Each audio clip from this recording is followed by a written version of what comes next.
Tumeendelea kuimarisha doria na matumizi ya teknolojia na tumeshuhudia ongezeko la idadi ya wanyama pori na hali ya usalama katika maeneo ya hifadhi kuliko wakati wowote duniani katika historia yetu.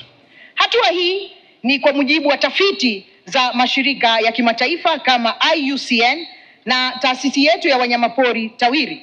Nchi yetu Tanzania imeendelea kuongoza Afrika na duniani kuwa na idadi ya simba wapatao 17,000, lakini pia ikiongoza Afrika kwa nyati wapatao 225,000.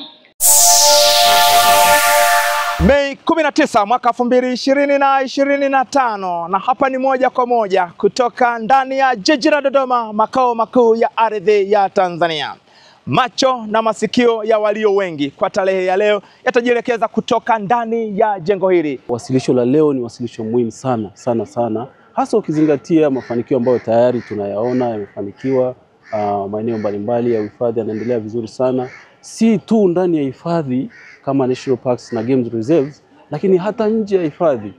Maeneo ya jamii yale kwa support kubwa sana ya hii wizara, tunaona yanaendelea vizuri na yanazidi kwa vyema zaidi.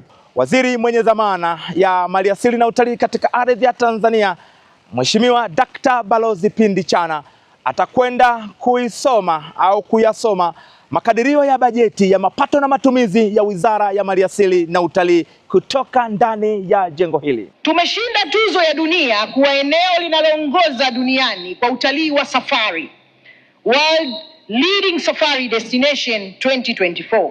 Lakini tumeshinda tuzo ya kuwa na eneo linalovutia zaidi kiutalii, Africa's Leading Destination 2024. Mheshimiwa Spika, tumeshinda tuzo ya hifadhi ya taifa Serengeti kuendelea kuwa hifadhi bora duniani kwa kipindi cha miaka 6 mfululizo kuanzia 2019 hadi 2024. Mheshimiwa Spika, tumeshinda tuzo ya mlima Kilimanjaro kuwa kivutio bora cha utalii barani Afrika, Africa's Leading Tourism Destination 2024.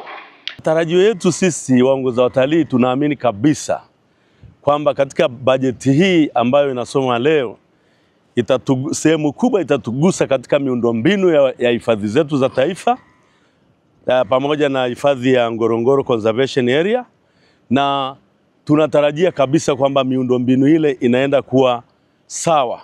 Ulitamani vitu gani visikose kabisa katika bajeti hii ya safari hii? Uwezo wa taaluma yoyote ni mafunzo. Tunaomba kwenye bajeti tupate mafunzo, lakini jambo kubwa lingine ambalo mwenyekiti wangu amelizungumzia ni swala la miundombinu.